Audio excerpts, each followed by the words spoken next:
Ari khoriqul adat eta aya 5 hiji mukjizat anu sumpingna di para nabi, 2 irhas anu sumpingna di calon nabi, 3 karomah anu sumpingna di para wali, 4 maunah anu sumpingna di jalmi anu soleh, 5 istidraj anu sumpingna di jalmi kafir atanapi mukmin fasik.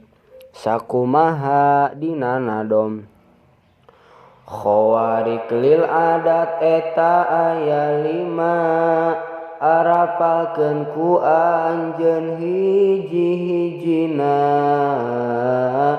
Mun ti nabi eta mukjizat ngaranna, mun memeh jadi nabi irhas ngaranna, mun ti wali eta karomah ngaranna, mun ti mukmin soleh maunah ngaranna, mun ti kafir atawa ti mukmin fasik istizraj ihanah dumehna kasedek.